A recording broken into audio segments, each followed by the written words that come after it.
நாட்டில் நிலவும் சீரற்ற காலநிலை காரணமாக நுவரெலியா மற்றும் பதுளை மாவட்டங்களின் சில பகுதிகளுக்கு மண் சரிவு ஆரம்பகட்ட எச்சரிக்கை விடுக்கப்பட்டுள்ளது. தேசிய கட்டிட ஆராய்ச்சி நிறுவனத்தினால் இந்த அறிவித்தல் வெளியிடப்பட்டுள்ளது.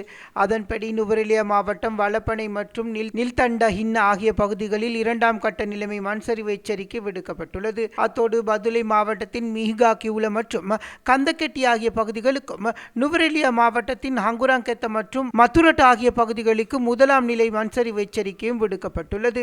இந்த எச்சரிக்கை அறிவித்தலானது இன்று காலை 8 மணி முதல் நாளை காலை 8 மணி வரை செல்லுபடியாகும் என அறிவிக்கப்பட்டுள்ளது. குறித்த பகுதிகளில் வாழும் மக்கள் நிலவெடிப்பு, மரங்கள் சாய்ந்து விழுதல் மற்றும் திடீர் நீரூற்றுக்கள் தோன்றுதல் போன்ற மண்சரிவு அறிகுறிகள் தென்படின் உடனடியாக பாதுகாப்பான இடங்களுக்கு செல்லுமாறு அறிவுறுத்தப்பட்டுள்ளனர். இதேவேளை சோமாவத்தி சுங்காவில வீதி இன்று முற்பகல் சுமார் 1 அடி நீரில் மூழ்கியுள்ளதாக அனர்த்த முகாமைத்துவ நிலையத்தின் பொலனறுவை மாவட்ட உதவி பணிப்பாளர் அறிவித்துள்ளார். இன்று காலை 9:15 மணி நிலவரத்தை கருத்திற்கொண்டு வெளியிடப்பட்ட உரிய அறிவித்தல்படி சுங்காவிலிருந்து சோமாவத்தி புனித பூமி வரையிலான வீதி சுமார் 1 அடி நீரில் மூழ்கியுள்ளது. இதன் காரணமாக குறித்த வீதி இலகுரக வாகனங்களுக்கு தற்காலிகமாக மூடப்பட்டுள்ளதாக பொலனறுவை உதவி பணிப்பாளர் மேலும் தெரிவித்துள்ளார்.